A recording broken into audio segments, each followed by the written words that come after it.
సమాజం కోసం ఎందుకు బతకాలి? మన కోసం ఎందుకు బతకూడదు? ముఖ్యంగా భారతదేశంలో సమాజం ఎందుకు అంతగా పెత్తనం చెలాయిస్తుంది అని మన మనసుల్లో అనిపిస్తూనే ఉంటుంది. ఖచ్చితంగా మనం మన కోసమే బతకాలి. ఎందుకంటే జీవితం మనది. మన కలలు, మన సంతోషాలు, మన ఆశయాలు మనకే సొంతం. సమాజం మెచ్చుకోవాలని చేసే పనుల కంటే మనస్ఫూర్తిగా మనకు నచ్చిన పని చేసినప్పుడే నిజమైన ఆనందం లభిస్తుంది. మీ జీవితంలో తీసుకునే నిర్ణయాలు మంచి చెడులకు మనమే బాధ్యతలు, సమాజం కాదు కదా. మరి అలాంటప్పుడు సమాజం ఎందుకు? మనిషి ఒంటరిగా బతకలేడు అనేది ఒక సామాజిక వాస్తవం. ఒక్కడే బతకలేడు కదా. ఇప్పుడు ఒకరికొకరికి అవసరం ఉంటుంది. మనం తినే అన్నం దగ్గర నుంచి వేసుకునే బట్టలు, వాడే టెక్నాలజీ అన్నీ సమాజంలో ఎవరో ఒకరు కనబడితేనే మనకు అందుబాటులోకి వచ్చాయి. పూర్వం ఎట్లుండేది? ఇప్పుడు కష్టకాలంలో అనారోగ్యం వచ్చినప్పుడు ఏదైనా విపత్తు వచ్చినప్పుడు మనకు తోడుగా నిలిచేది సమాజమే అనుకుంటాం. అంటే కుటుంబం, స్నేహితులు, పొరుగువారు. ఇప్పుడు అది కొంచెం తక్కువ అయ్యింది. ఎవరిది వాళ్ళే చూసుకుంటున్నారు. భారతదేశంలో ఎట్లుంటుందంటే భారతదేశంలో సమాజం ప్రభావం చాలా ఎక్కువ ఉంటుంది. ఇప్పుడు పాశ్చాత్య దేశాలు అంటే వెస్ట్రన్ కంట్రీస్ కంటే కూడా భారతదేశంలో ఈ సమాజం ప్రభావం ఎక్కువ ఉంటుంది. ఎందుకు ఉంటుందంటే పాశ్చాత్య దేశాల్లో వెస్ట్రన్ కంట్రీస్లో ఏముంటుంది? ఇండివిజువలిజం అంటే వ్యక్తిగత స్వేచ్ఛ ఎక్కువ. అక్కడ నేను, నా జీవితం ఇది ఎక్కువ ఉంటుంది. కానీ భారతదేశంలో ఏంటంటే పురాణ కాలం నుంచి కూడా సమిష్టి తత్వం ఎక్కువ. అంటే మనం, మన కుటుంబం, మన ఊరు, మనవాడు, మన ఊరు, మనము, మన కులం, మన మతం ఇట్లాంటివి ఎక్కువ ఉంటుంది మన దగ్గర. ఇది మన బ్లడ్లో అది ఏంది అది అయిపోయింది. మన బ్లడ్లో ఉంటుంది. మనము, మన కులం, మన మతం వీటి మీదనే ఎక్కువ గొడవలు అవుతాయి మనకి. భారతదేశంలో సమాజం యొక్క సాంప్రదాయం పెత్తనానికి నేడు వస్తున్న ఆర్థిక మార్పుల మధ్య సంఘర్షణ అనేది జరుగుతుంది.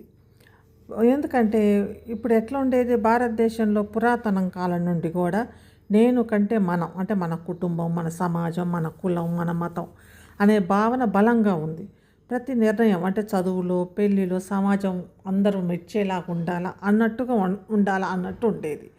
కానీ ఇప్పుడు ఇంటర్నెట్, గ్లోబలైజేషను మరియు ఈ విద్యా వ్యాప్తి వల్ల ఇప్పుడు తరం ఎట్లుంది? నా జీవితం నా ఇష్టం అని ఇప్పుడు వెస్ట్రన్ సైడ్ వెళ్ళిపోతున్నాం అన్నమాట మనందరం. ఇట్లా నేను సమాజం కోసమే ఎందుకు బతకాలా? నా కోసం నేను ఎందుకు బతకలేను?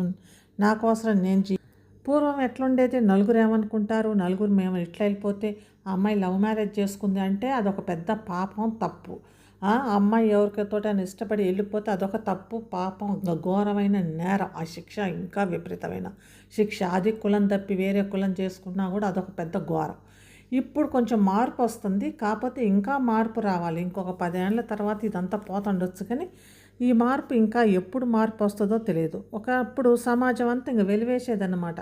ఆ ఊర్లోని వాళ్ళని అందరిని ఏంటంటే వేరే కులం వాళ్ళని చేసుకున్నాడు, తక్కువ కులం, ఎక్కువ కులం ఇట్లాంటివన్నీ ఉండేదన్నమాట. అదే సోషల్ వ్యాండలిజం.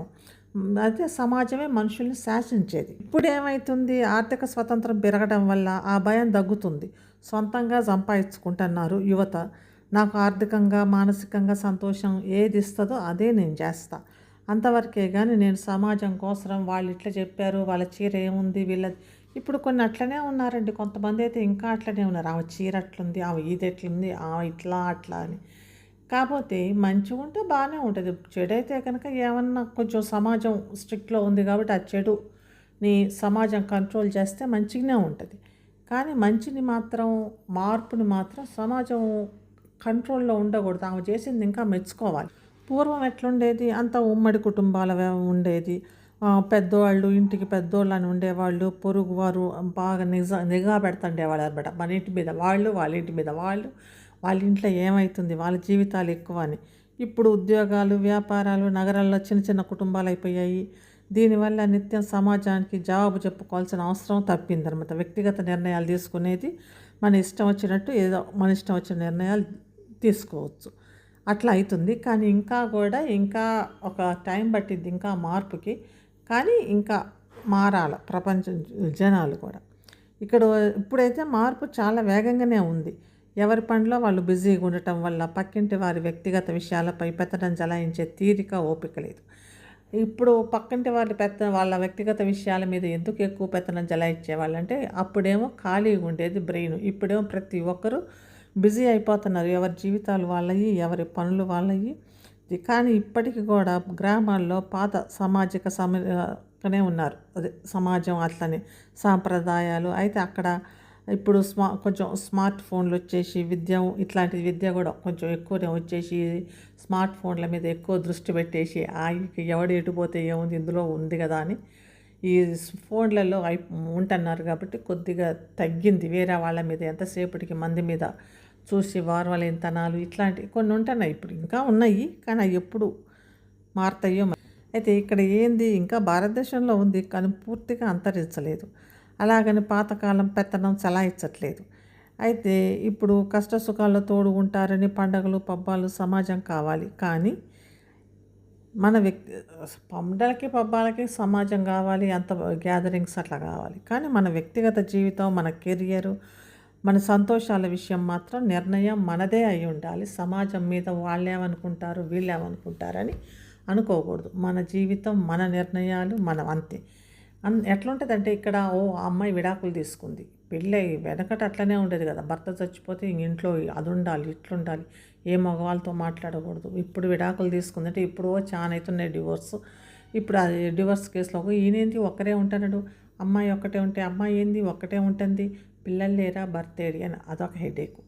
ఈ హెడేకు పక్కన వాళ్ళు చూస్తూ ఉంటారు, మరి ఏంది ఇట్లుంది ఒక్కటే ఉంది అని. ఒక అబ్బాయి ఉన్నా కూడా అలోన్గా ఒక 40 years ఆయన ఉన్నా కూడా ఏంటి ఒక్కటే ఉన్నాడు, ఈయనకు పిల్లలు లేరా, పెళ్ళి కాలేదా, భర్త ఇది లేదా, ఏంటి పిల్లలు భార్య లేదా అంటారు. ఇంకా నయం ఇప్పుడు అసలుకి మగవాళ్ళకి ఇంకా మంచిది అనుకోవాలి. ఎందుకంటే ఆడపిల్లలు దొరకట్లేదు, ఆడపిల్లలు తక్కువైపోయారు, మగపిల్లలు ఎక్కువైపోయారు. కాబట్టి ఆ మగపిల్లలంతా ఒంటరిగానే ఉంటున్నారు. ఇప్పుడు కాలేదా, ఎందుకు కాలేదు అదంతా వాళ్ళు సమాజానికి ఆన్సర్ చేయాల్సిన అవసరం లేదు. అయితే నేటి యువత, అదే ఇప్పుడున్న యంగ్స్టర్స్ ఆర్ జనరేషన్ జీ అంటున్నారు కదా, జెడ్ అంటున్నారు. వీళ్ళు చాలా మంచిగా వాళ్ళ ఆలోచనలు అవన్నీ అయితే మంచిగానే ఉన్నాయి. వాళ్ళు ఆలోచించే విధానం ఎట్లుందంటే, సమాజం కోసం కాదు, మన జీవితాన్ని, మన విలువలు మరియు లక్ష్యాల ప్రకారం, మనం ఏదో లక్ష్యాన్ని ఎంచుకుంటే ఆ లక్ష్య ప్రకారమే జీవించాలి అనే ఆలోచనతోటే వాళ్ళు ముందుకు పోతున్నారు. అయితే ఇప్పుడు ఒక వ్యక్తి ఉన్నాడు, ఆయన జీవితంలో సంతోషం, గౌరవం మరియు ఆత్మగౌరవాన్ని కాపాడుకోవడానికి కొన్ని నిర్ణయాలు తీసుకోవాల్సి వస్తుంది. వాటిని కేవలం ఇతరుల అభిప్రాయాల కోసం వదులుకోకూడదు. అంటే దీని అర్థం ఏంటంటే, సమాజంని పూర్తిగా నిర్లక్ష్యం చేయాలని కాదు, మన నిర్ణయాలు ఇతరులకు హాని కలిగించకూడదు. వేరే వాళ్ళకి నైతిక విలువలను పాటిస్తూ ఉండాలి, ఇతరులకు హాని కలిగించకూడదు. అంతేగాని ఇప్పుడు అంత క్లియర్గా అట్లా చెప్పాలంటే, సమాజం అభిప్రాయాల్ని గౌరవించవచ్చు, కానీ మన జీవితాన్ని నడిపించేది మన మనస్సాక్షి, మన విలువలు, మన లక్ష్యాలే కావాలా. వాళ్ళని గౌరవించాలి. సమాజాల సలహా తీసుకోవచ్చు, కానీ మన జీవితాన్ని ఎలా జీవించాలనేది మనమే నిర్ణయించాలి.